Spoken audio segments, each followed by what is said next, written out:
Assalamu alaikum or dear student. My name is Muhammad Tahir, anesthesia technologist. آج ہم first aid کے first جو topic ہے safety, اس کے بارے میں پڑھیں گے۔ سب سے پہلا جو ٹاپک ہے سیفٹی یا فسٹ ایڈ کا، اس میں ہے electrical hazards for a patient. Electrical hazards for a patient, یہ سب سے پہلے جو ٹاپک ہے فسٹ ایڈ کا، اور سیفٹی یا electrical hazard for a patient ہیں۔ الیکٹریکل ہیزرڈز کسے کہتے ہیں اور اس کے جو نقصانات ہیں وہ کون کون سی ہیں؟ Electrical hazard for a patient primarily involve the risk of electrical shock, electric shock. Electrical hazard جو ہے، جو خطرات ہے پیشنٹس کے لیے، سب سے پہلے اس میں الیکٹرک شاک، سب سے زیادہ خطرہ جو ہے یہ الیکٹرک شاک کا ہے۔ Faulty medical equipment, improper wiring اور defective devices can pose serious dangerous.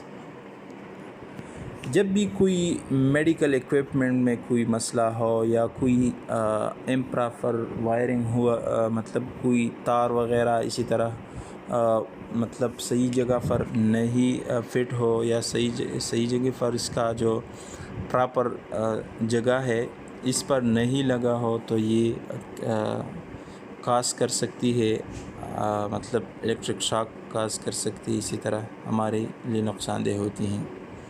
اور ڈیفیکٹیو ڈیوائس کین پوزس ڈینجرس، اور اسی طرح جو ڈیوائسز، خراب ڈیوائسز ہو، ہمیں نقصان دے سکتی ہیں۔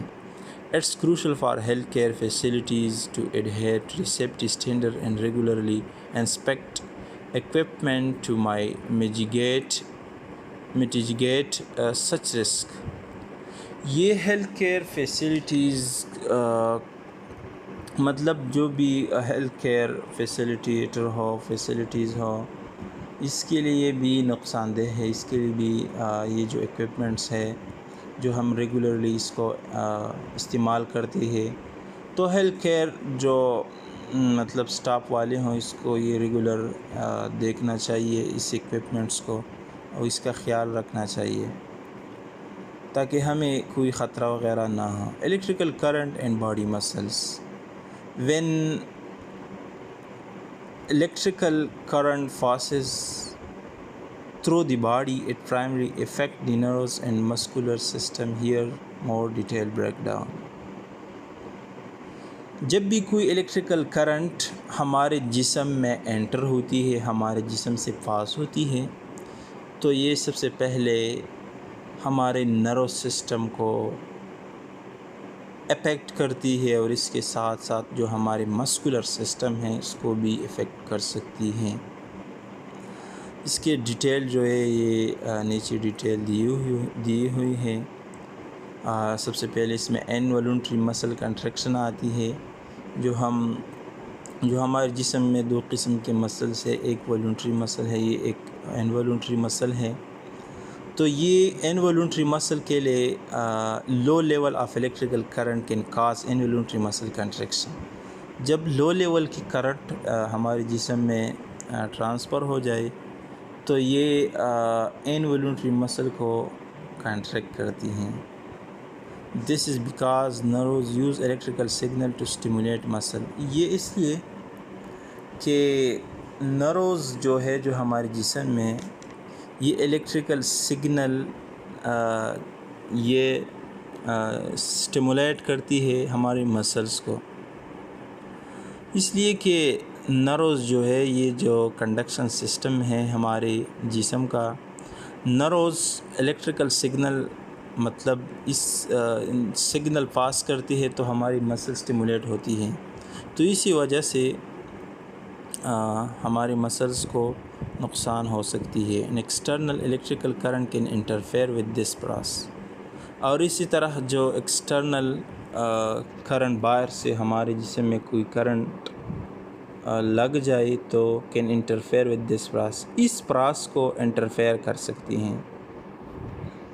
مطلب جب بھی کوئی کرنٹ ہمارے جسم کے اندر انٹر ہو جائے تو یہ ہمارے جسم کو متاثر کر سکتی ہے، اس لیے کہ ایک تو nervous system electrical signal transport کرتی ہے ایک جگہ سے دوسری جگہ تک، اور باہر سے بھی کوئی الیکٹریکل کرنٹ آ جائے تو یہ انٹرفیئر کر سکتی ہے نروس سسٹم کی جو الیکٹریکل سگنل ہے اس کو. These contraction might make it difficult for a person to let go of the source of the electric shock. یہ جو کنٹرکشن ہے یہ پھر پرسن کے لیے مطلب جو بھی لوگ ہوں، جو بھی شخص ہوں، جو بھی آدمی ہوں، اس کے لیے مشکل ہو سکتی ہے، اور پھر اس کو الیکٹریکل شاک مطلب ہوتی ہے اس کی وجہ سے. ٹٹنی یہ بھی ہو سکتی ہے جب بھی کوئی مطلب کنٹینیوس ایکسپوجر ہو الیکٹریکل کرنٹ کو تو ہمیں ٹٹنی ہو سکتی ہے. ٹٹنی کیا چیز ہے؟ یہ ایک ایسا کنڈیشن ہے جس میں ہمارے مسلز کنٹریکٹ ہوتی ہے اور بغیر ریلیکسیشن کے، مطلب ریلیکس نہیں ہوتے ہے، ریلیکسیشن اس میں نہیں ہوتی ہے، مسلسل کنٹریکٹ ہوتی ہے، جس کو ہم ٹٹنی کہتے ہیں. This sustained contraction can be painful and dangerous. یہ پھر جو مطلب مستقل طور پر یہ جو ہمارے کنٹریکشن برقرار رہ سکے تو پھر یہ ہمارے لیے پینفل اور ڈینجرس ہو سکتی ہے، نقصان دہ ہو سکتی ہیں. اسی طرح affect on hearts. Electrical current کا ہارٹ پر کیا اثرات ہوتی ہے، مطلب ہارٹ پر کیا افیکٹ کرتی ہے؟ تو ہارٹ از اے مسل ان ایکسپوزر ٹو الیکٹریکل کرنٹ. جو ہمارے ہارٹ ہے یہ مطلب الیکٹریکل کرنٹ کے لیے ایکسپوز ہوتی ہیں. مطلب جو ہمارے ہارٹ کی کنڈکشن سسٹم ہے جس میں الیکٹریکل کرنٹ مطلب ایک جگہ سے دوسری جگہ تک، مطلب ہم جو ہارٹ بیٹ جو ہوتی ہے ہمارے دل کی کنٹریکشن اور ریلیکسیشن، اس کے لیے جو ہارٹ ریتھم ہوتی ہے، تو ہمارے ہارٹ جو ہے یہ ایکسپوز ہوتی ہے الیکٹرک کرنٹ کے لیے، اور ہمارے جو نارمل ریتھم ہے ہارٹ کی اس کو ڈسٹرب کر سکتی ہیں. تو اسی طرح وینٹریکولر فبرائلائزیشن یا ہمارے ہارٹ کی جو نارمل ہارٹ وینٹریکل جو ہمارے ہارٹ جو نارمل ہارٹ کنٹریکشن اور ریلیکسیشن کرتی ہیں، یہ اس کی وجہ سے اب نارمل ہوتی ہے.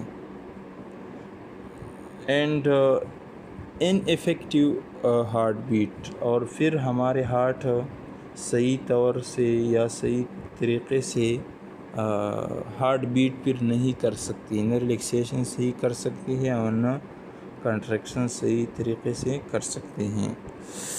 پروپامپٹ medical attention is crucial to restore normal heart function. Normal heart function کے لیے مطلب میڈیکل اٹینشن کی ضرورت ہوتی ہے تاکہ ہم ان باتوں پر توجہ دیں اور مختلف احتیاطی تدابیر فالو کریں. اسی طرح ہمارے ریسپائریٹری مسلز پر بھی اس کے اثرات ہوتی ہے. اس کے نقصانات جو ہمارے ریسپائریٹری سسٹم میں کیا کیا مطلب کاز کر سکتی ہے. Disruption of nervous system by electrical current can affect the مسل انوالو ان بریتھنگ. جب بھی ہو کوئی الیکٹرک کرنٹ ہمارے نروس سسٹم کو ڈسرپٹ کرتی ہے تو اسی سے ہمارے جو بریتھنگ سسٹم ہے اس کو بھی